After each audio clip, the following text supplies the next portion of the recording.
In today's video, I'm going to teach you how to change the background color of a single page in Squarespace. If you want one page to feel different from the rest of your site, maybe a landing page, a promo, or a portfolio highlight, the quickest way is to change the background color of the section on that page.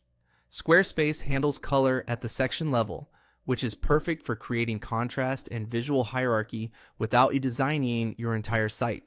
First, open the page you want to update and move your mouse over the area you'd like to customize. When you see the section controls appear, click Edit Section. This opens the settings for just that area. Think of a section as a horizontal slice of your page. Each slice can have its own layout, media, and styling. If your page has multiple sections, you can style each one independently to guide your visitor's eye and keep content scannable. Inside the section settings, click Colors. This is where Squarespace groups your site's color options. These aren't random swatches, they're part of your site's theme, designed to keep text, buttons, and backgrounds readable together. Depending on your template and settings, you'll see predefined themes like light, dark, or accent variations. Choosing from these ensures good contrast for headings, body text, and links without you having to adjust each element manually.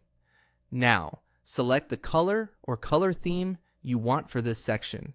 As you click through options, you'll see the background update in real time. Notice how text and button styles adapt automatically for accessibility and consistency.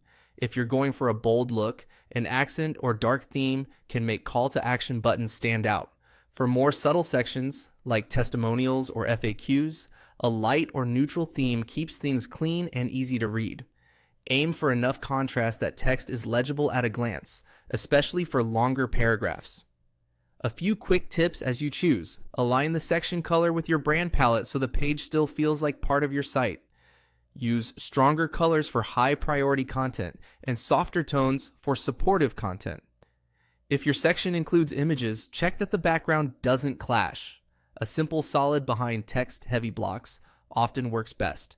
And remember, the color you pick here applies only to the section you're editing, which is exactly what you want for a single page tweak. That's it. With Edit Section, colors, and a quick selection, you can give any page a distinctive look while staying on brand and keeping everything readable.